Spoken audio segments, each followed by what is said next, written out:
नमस्कार दोस्तों, मैं हूं आपका होस्ट शैलन शर्मा। आप देख रहे हैं आपका अपना चैनल चंबिल वाला स्पोर्ट।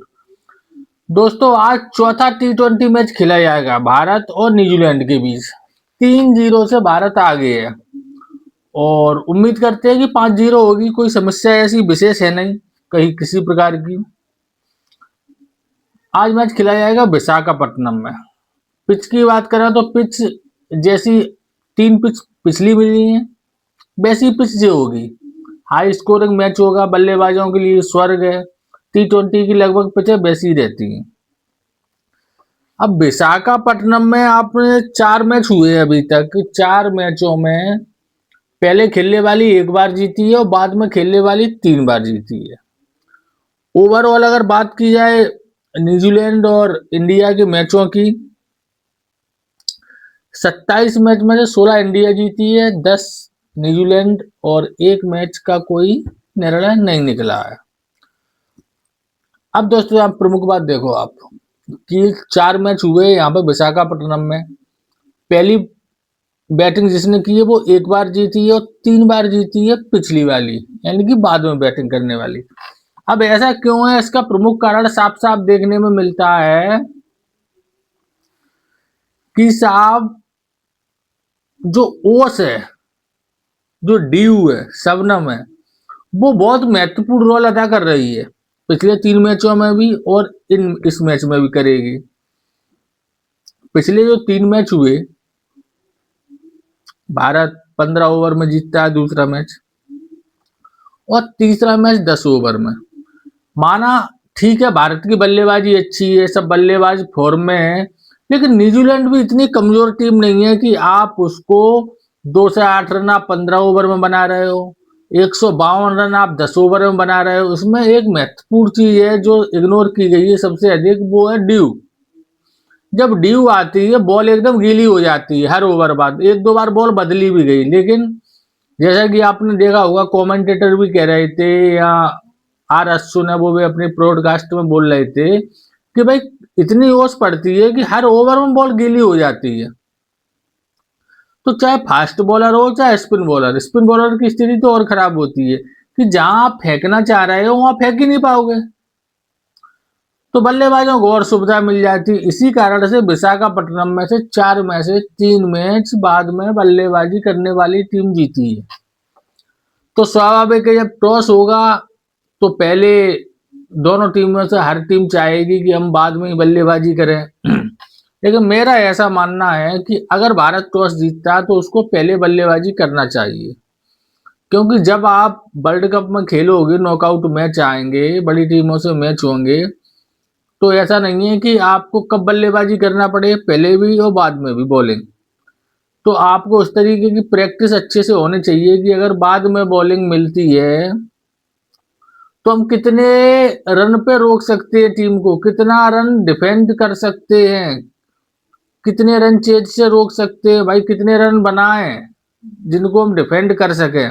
इन सब की जानकारी आपको करनी अति आवश्यक है।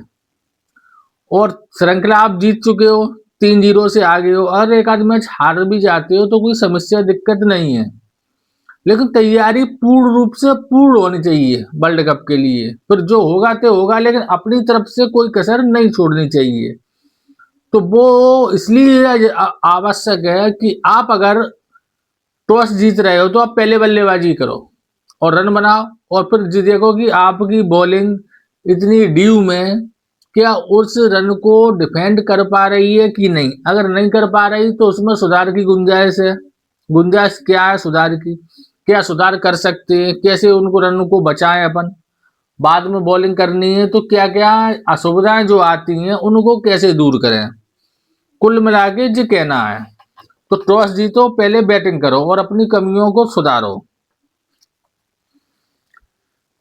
पिच तो अच्छी रहेगी। अब पहले अगर बॉलिंग करते हैं तो बस ये है कि 10 ओवर की ड्यू में फेंकने पड़ती है और बाद में बॉलिंग वाले को पूरे 20 ओवर डी ड्यू में फेंकनी पड़ती है, पहले ओवर से लेकर 20 ओवर तक। ये थोड़ा घाटा रहता है और इससे जो मैच है वो एक तरफा मैच हो रहे हैं, वो इसी कारण से हो रहे हैं।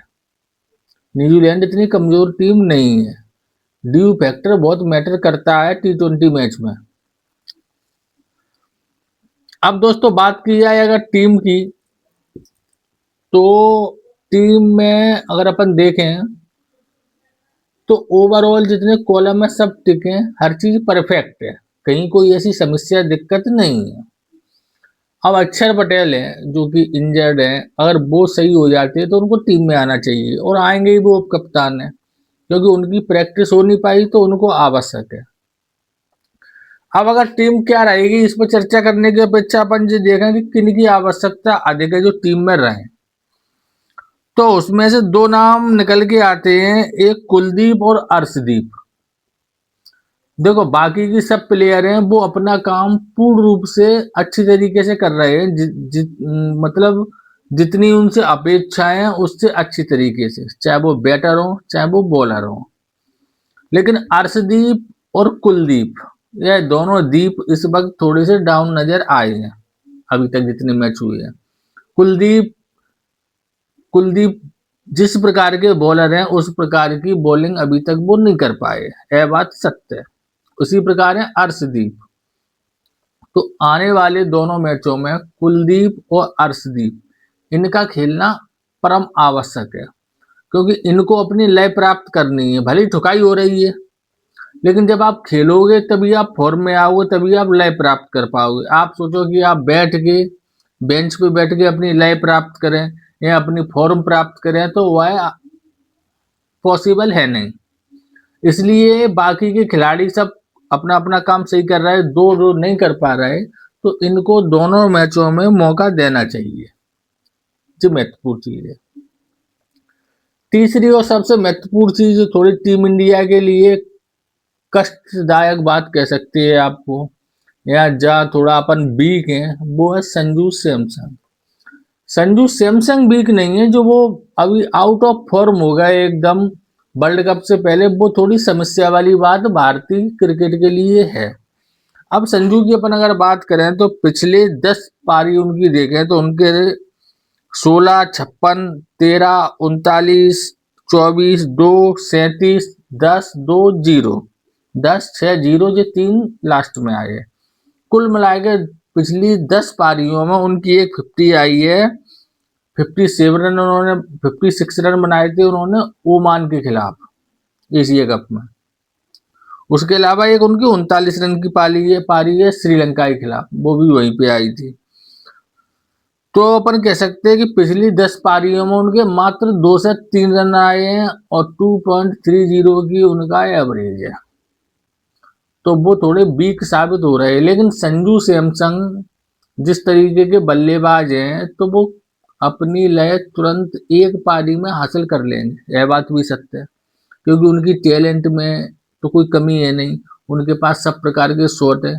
ओपनिंग वो अच्छी कर रहे हैं, ओपनिंग उनके मनपसंद जगह खेलने के लिए, बैटिंग करने के लिए ओपनिंग वहां वो खिलाए जा रहे हैं। बस थोड़ा जब समय ऊपर नीचे होता है तो थोड़ी सी अपन को तब्दीली करनी चाहिए। आप साहब पहले स्टैग ले रहे हैं तो एक दो मैच में अगर अपन स्टैग अभिषेक शर्मा को दे देंगे तो उसमें कोई दिक्कत नहीं है, उसमें कोई नाक नीची वाली बात नहीं है, कोई शर्म वाली बात नहीं है। अच्छे से अच्छे बड़े से बड़े प्लेयर वीरेंद्र सहवाग वाले स्टैग लेने से मना कर देते थे जब वो आउट ऑफ फॉर्म थे, उन्होंने अपने इंटरव्यू में कई बार बताया है। तो संजू सैमसन अगर स्टैग अभिषेक शर्मा को दे देंगे, पहला ओवर अगर वो खेलेंगे तो उसमें कोई बुराई वाली बात नहीं है, जिस तरीके की उनकी फॉर्म वर्तमान में चल रही है। हाँ, जब वो लय प्राप्त कर लें, अच्छे फॉर्म में आ जाए तो फिर स्टैग ले लिया करें, पहला ओवर खेल लिया करें, क्या दिक्कत है हमें। अभी थोड़ा समय उनका अच्छा नहीं चल रहा है तो अभिषेक शर्मा को दे दो, उससे उन्हें एक ओवर वहां देखने को मिलेगा, और अभिषेक शर्मा शॉट वॉट लगाएंगे तो थोड़ा उनका भी कॉन्फिडेंस हाई होगा, यह बात रहता है। बाकी की संजू सैमसंग में कमी कोई नहीं है। जो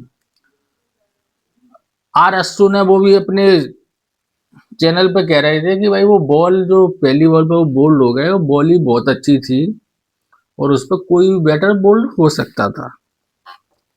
तो दोस्तों यही छोटी मोटी बातें थी। भारत 5-2 से 5-0 से जीतेगा, यह बात सत्य है।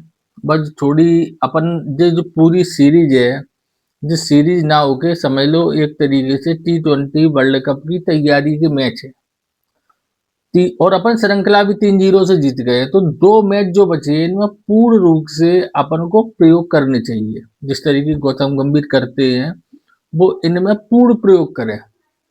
बल्लेबाजी भी ऊपर नीचे कर सकते हैं अगर आवश्यकता है तो, नहीं है तो कोई जबरदस्ती करने की आवश्यकता नहीं है। बॉलिंग में जो फॉर्म में नहीं है उनको अधिक से अधिक बॉलिंग कराई जाए, मैच खिलाई जाए। ऐसी बैटिंग में जिनको बल्लेबाजी नहीं मिल पा रही है, निचले पायदान पे खेल रहे हैं जो 6, 7, 8 नंबर पर, तो उनको थोड़ा ऊपर प्रमोट कर दें, उनको बल्लेबाजी का मौका दें। बस यही इन 2 मैचों में चाहिए, बाकी की सब चीजें अपने आप में पूर्ण प्रूफ है, बिल्कुल पैक्ड है, उन्हें कहीं कुछ छेड़ा खाने की आवश्यकता नहीं है। तो दोस्तों आज के वीडियो में बस इतना ही। वीडियो अच्छा लगे तो लाइक करें और चैनल को सब्सक्राइब अवश्य करें। धन्यवाद।